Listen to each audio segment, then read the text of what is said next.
RS brothers లో ఆషాఢం KG sale మళ్ళీ మొదలైంది. మరెన్నో క్రేజీ ఆఫర్స్ ఖైదీ చేయండి ఆర్ఎస్ బ్రదర్స్.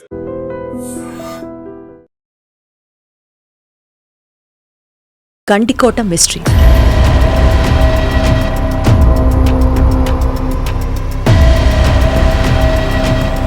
ప్రేమ తప్ప పరువు హత్యల పునాది ఇదేనా?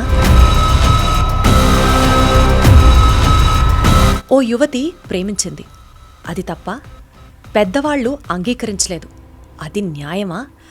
అలాగని 17 ఏళ్ల వయసులో ప్రేమ పేరుతో లాడ్జికి వెళ్లడం సరైనదా? ఈ గండికోట మిస్టరీ మనకెన్నో ప్రశ్నలను సంధిస్తోంది.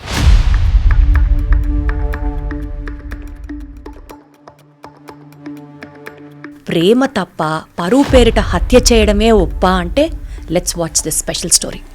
జూలై 14 సోమవారం ఉదయం 8:30 వైష్ణవి లోకేష్ అనే యువకుడితో కలిసి గండికోటకి బయలుదేరింది.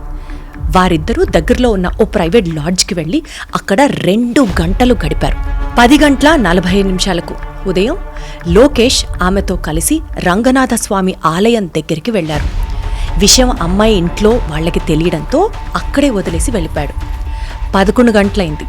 వైష్ణవి చివరిసారిగా రంగనాథస్వామి ఆలయం దగ్గరే కాలేజ్ బ్యాగ్తో నడుస్తూ కనిపించింది. ఆమె హత్య 12 గంటల నుండి మధ్యాహ్నం 1 గంట లోపు జరిగి ఉండొచ్చు అని పోలీసులు అనుమానిస్తున్నారు. ఆ తర్వాత రోజు ఉదయం ఆమె శవంగా అర్ధనగ్నంగా బయటపడింది.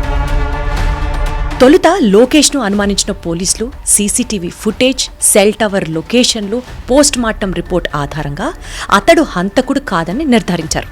అలాగే లైంగిక దాడి జరగలేదు అని స్పష్టంగా తెలియజేశారు. ఆమె శరీరంపై బలవంతంగా దుస్తులు తొలగించబడ్డాయి.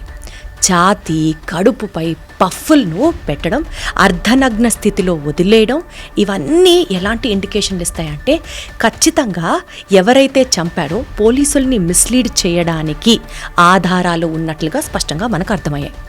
ఇది హత్య మాత్రమే కాదు, ఒక విషాదం, ఒక కుటుంబం గుండె పగిలిన క్షణం.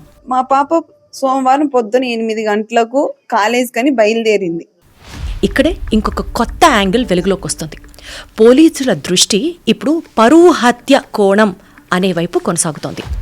వైష్ణవి కుటుంబ సభ్యులు, ముఖ్యంగా సోదరులు బ్రహ్మయ్య, కొండయ్య, ఆమె ప్రేమ వ్యవహారం వల్ల ఇంటి పరువు దెబ్బతింటుంది అనే ఒక ఉద్దేశంతో ఆ ఘాతుకానికి పాల్పడినట్లుగా అనుమానాలు కూడా వ్యక్తమవుతున్నాయి. వీరిద్దరిని వేర్వేరు ప్రాంతాల్లో పెట్టి పోలీసులు విచారిస్తున్నారు. మనకున్నటువంటి అత్యుత్సాహంతో పోలీసులు చేస్తున్నటువంటి ఈ ఇంటరాగేషన్ని దయచేసి ఇలా జరుగుండొచ్చు, అలా జరుగుండొచ్చు అని చెప్పి let us not draw any conclusions.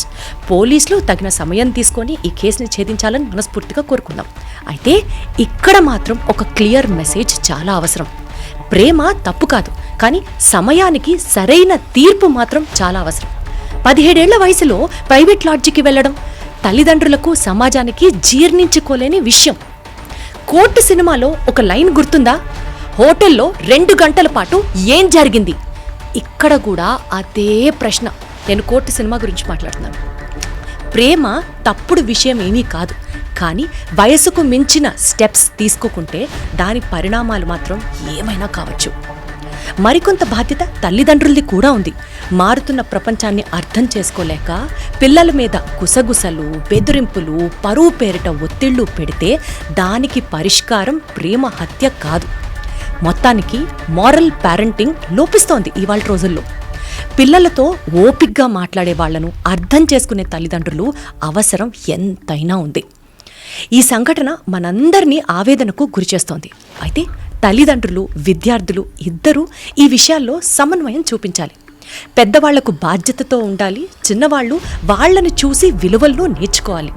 ఒక్క విషయం స్పష్టంగా గుర్తు చేసుకోవాలి, ప్రతి సంబంధం విజయవంతం కావాలంటే తల్లిదండ్రులు, పిల్లల మధ్య అవగాహన చాలా చాలా అవసరం. గండికోట యువతి మర్డర్ కేసు అప్డేట్కి సంబంధించి 10 రోజుల క్రితం జరిగిన గండికోట బాలిక హత్య కేసులో ఇప్పటికీ మిస్టరీ వీడలేదు. హంతకులెవరో పోలీసులు తేల్చలేకపోతున్నారు. లోకేష్ హంతకుడు కాదని నిర్ధారణకు వచ్చినా అసలు హంతకులు ఎవరు అన్న విషయంపై పోలీసులు క్లూలెస్గా మారారు.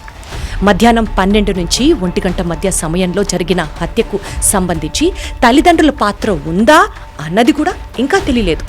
ప్రధానంగా పరువు హత్య కోణంలో దర్యాప్తు జరుగుతోంది. బాలిక సోదరులైన బ్రహ్మయ్య కొండయ్యలపై పోలీసులు ప్రత్యేక దృష్టి సారించారు. వారిని వేర్వేరు ప్రాంతాల్లో పిచ్చి విచారిస్తున్నారు. ఈ కేసు కడప జిల్లాలో తీవ్ర సంచలనం సృష్టించింది. బాలికపై లైంగిక దాడి జరగకుండా హత్య చేయడమే పలు అనుమానాలకు దారిస్తోంది. సాంకేతిక ఆధారాల ద్వారా cell phone tower data, CCTV footage ఆధారంగా విచారణ ముమ్మరంగా కొనసాగుతోంది.